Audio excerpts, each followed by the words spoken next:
जफ़ा ड्रामे की अगले किस्त में आप देखेंगे कि अंदलीब को इसके माँ बाप वापस नुमैर के घर भेज देते हैं।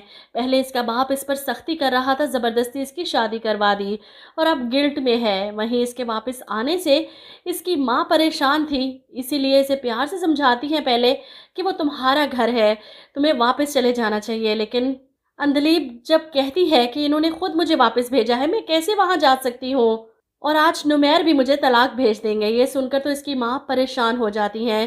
पहले थोड़ा बदनाम कर दिया तुमने हमें, फ़ौरन से पहले घर वापस जाओ। और नुमैर भी जब घर पहुंचता है तो वकील पहले से ही तलाक के पेपर्स तैयार करके बैठा है। इसकी माँ तो फौरी चाहती है कि इसका बेटा तलाक दे और जान छुड़वाए। जितनी जल्दी इन्होंने नुमैर की शादी में की थी, इतनी ही तलाक दिलवाने की जल्दी है इन्हें। लेकिन नुमैर इस बार परेशानी से समझ नहीं आ रही कि वो इतनी जल्दबाजी में ये फैसला कैसे ले सकता है। ऐसे में अंदलीब वापस आ जाती है, इससे बात करती है, मेरे माँ बाप ने ज़बरदस्ती मुझे वापस भेज दिया, अब फैसला आप पर है, आप चाहें तो मुझे छोड़ दें, चाहे तो घर में रख लें।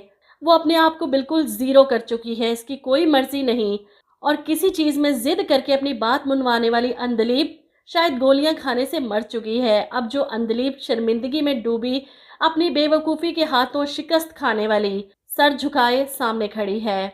अब नुमैर तो इसकी सिचुएशन अच्छे से समझ रहा है, इतना समझदार है कि अपनी माँ को भी समझा देता है। अंदलीब को यहीं पर रोक लेता है। इसके बाद अंदलीब रोते हुए इसका शुक्रिया अदा करती है, मैं बता नहीं सकती आपने मुझ पर कितना बड़ा एहसान किया। ऐसे में नुमैर ऐसे कहता है, एहसान कैसा, मेरी जिम्मेदारी हो तुम। अगर बचपने में कोई नादानी कर दी तो इसका ये मतलब तो नहीं कि हर कोई तुम्हें सज़ा देने पर तुल जाए।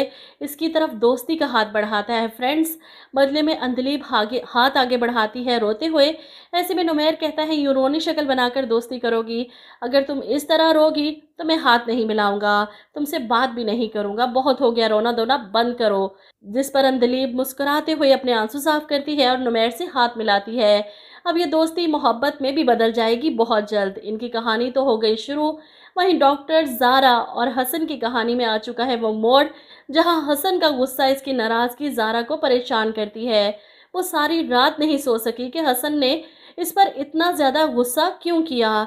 एक बार फिर से इनकी लड़ाई होती है। ज़ारा किसी बात पर हसन से खफा होती है, बिल्कुल बुद्धू हो तुम। और हसन चिल्लाता है, तुम्हारी हिम्मत कैसे हुई मुझे ये लफ्ज़ कहने की, तुम मुझसे कैसे बात करती हो। इस पर ज़ारा हैरान, मैं कैसे बात करती हूँ। जिस पर वो चिल्लाता है, चीखो मत। ज़ारा को भी गुस्सा आ जाता है, मैं चीख रही हूँ, तुम चीख रहे हो, देखो डिक्शनरी में देख लो कितना बुरा वर्ड है बुद्धू। ऐसे ही बंदा प्यार से कुछ बोल नहीं सकता। वो मोबाइल हसन की तरफ बढ़ाती है जिसे वो पकड़कर ज़मीन पर पटक देता है। ज़ारा हैरान परेशान, हसन ने इतनी सी बात पर इसका मोबाइल तोड़ दिया, इसे यकीन नहीं आ रहा।